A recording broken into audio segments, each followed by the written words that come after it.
Jesus H. fucking Christ. I'm just sick and tired of the fucking world. In one of Megadeth's new songs off their newest album, Dystopia, there's a line that says this: "This world's become one big spinning disaster." And if that's not the fucking truth, I don't know what is. I just saw a post it was a picture of a father who was looking for his daughter after the shooting had started. He was hoping that he could find her, and it turned out that she was one of the ones that were killed. And in the picture, he was wearing a Trump 2020 shirt, and he was a Trump supporter. And people were bashing on him and saying that it's his own fault, and if President Trump would have been elected, his daughter would still be alive. Are you fucking kidding me? Let me say something else real quick. I also saw another post the other day when they were talking about Donald Trump saying that no parent should have to bury their own children, no one should have to feel that pain. Somebody commented on there and said, some liberal fucking piece of garbage said, "Don't think this is going to distract us from your collusion with Russia." She's calling this mass killing a distraction. And during this time of tragedy and hurt and pain, she's going to continue to push her bullshit liberal agenda.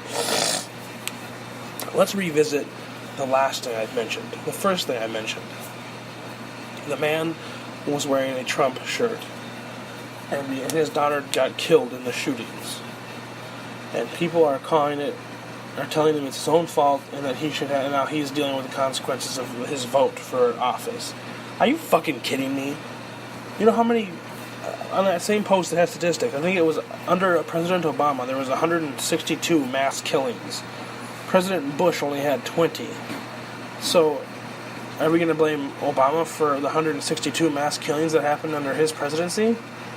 Liberals probably would say no, but apparently we're going to blame Trump. Trump has nothing to do with it. Obama very well could have done things with guns too. But the fact of the matter is that we already have common sense gun laws. It's retarded that anyone thinks that we don't. People are like, we need common sense gun laws. Well, guess what? We already have those in effect. I've said it many times before. It takes time to get guns. You can't just walk into a gun store and say, I want that one. You get it 5 minutes later. At the least, you have to wait an hour for your background test to be ran. The last time my father bought a gun, he bought I think it was a Youth, because he couldn't find the one he wanted. It was a Youth 20-gauge pump action shotgun. And when he went to buy it, he had cash for it. He was going to give him cash.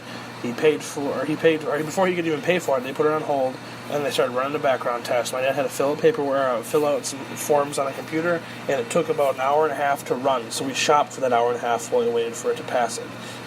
And so it's not like you don't have to, and nowadays, nowadays in Minnesota at least, you have to pass a fucking gun safety class before you're even allowed to use a gun in Minnesota. You have to be 12 years old, and you have to have once you're 12 years old, you can take the class, and you can legally shoot a gun. You can't own a gun until you're 18, and I'm pretty sure in Minnesota you can't own a handgun until you're 21. So it's not like there isn't common sense gun laws already in effect. But to sit here and to fucking tell this father that it's his own fault that his daughter's dead because of who he voted for is fucking ridiculous. It doesn't fucking matter if you're Democrat or Republican at that point. People are dying. It doesn't matter what political party you are in. Why don't you put your political agenda away for this fucking tragedy for 2 seconds? It infuriates me that we have to sit here and defend our political point of view during such a tragic time in our country. Or when tragedy strikes, we have to sit here and we have to defend our political views. It shouldn't be about politics. It should be about what happened. It should be about remembering what happened. It should be about preventing what happened. And gun laws, new gun laws and stricter gun laws aren't going to. They're not going to help. So we should just stop. We've already talked about it many times. And the difference between a semi-automatic hunting rifle and a semi-automatic assault, what you call assault rifles, is just the design. Just because a gun looks like it's a military weapon doesn't mean it's any more powerful than its fucking hunting counterpart. They make these guns look like military weapons when in fact they're not actually military weapons. You can buy automatic weapons. People use the term assault rifles or assault weapons way too fucking loosely. A gun that looks like a normal hunting rifle is just as dangerous as a gun that looks like a fucking assault rifle. It looks so much. It looks different, but it does the same damage. And if you were good enough with a gun, you could have a lever action and do that kind of damage. So assault weapons are not the same. And then people are going to say, well, if lever actions can do the same damage, we should just get rid of them all. No, that's not how it works. The first Second Amendment is in place to protect us from government tyranny and things like that. If the government were trying to take our guns away, isn't that the exact same thing we're supposed to defend against? That's why we have guns in the first place, to stop them from destroying the Constitution. If they can change the Constitution, then what's stopping them from changing our right to freedom of speech? What stops them from changing anything? The Constitution is supposed to be set in stone. You're not supposed to be able to copy and paste what you don't like and like. When you get elected into office, your oath of office is to protect the Constitution, not destroy it. It's fucking ridiculous that we have to sit here and argue about this. And the fact, like I said, it's disgusting me that there's people are fucking going around pointing fingers at this guy whose daughter just died, and he's planning a funeral for his daughter. And he's making phone calls to relatives, letting them know. Like, can you even imagine how hard it is? Like, even if you don't have a kid of your own, just to try to imagine it. And I do have a kid of my own, and I can sit here and I can't imagine how miserable that would be. I really can't. It's too hard to fathom. It's too hard to fathom. I can't imagine anything like that ever happening, and it's ridiculous. And I believe that we should have, in the society that we live in today, because of the pussification of our society, we do need armed, trained guards in our schools now, because people are sick. And it's not my fault. It's the people who raised us in this generation's fault for babying us, for coddling us, for giving us participation trophies. It's their fault, not our fault. We're getting blamed for it. We need to start toughening up. This nation is not going to survive the way it is if we don't start toughening up.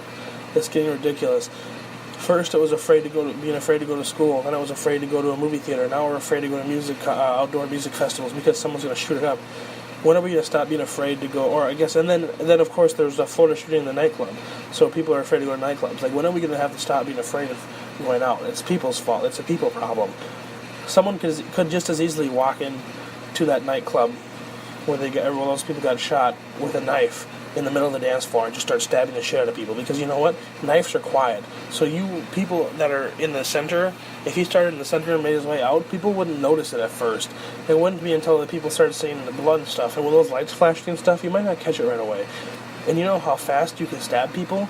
If you have a knife, depending on what kind of knife you have, if you have a pretty small knife, that still does a lot of damage. You could still kill a lot of people in a very short amount of time.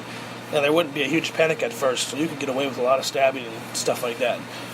And it wouldn't matter if he had a gun or not. If he really wanted to do that either way, he could just go around stabbing the shit out of people. And I'm pretty sure that in China in 2014, 33 people got killed by stabbing in the subway or something like that. I don't know the exact details. Human beings are going to kill human beings as long as human beings exist. That's just the way it is. And there's nothing we can do about it. Unfortunately. Anyway, that's all the time I have for you guys today. I do appreciate you tuning in, and I like talking to you guys, but I'll talk to you another time. So have a wonderful rest of your day. Enjoy your weekend, the rest of your weekend. It's Saturday. So tomorrow is my Friday, so I hope you guys have a wonderful weekend. Talk to you later.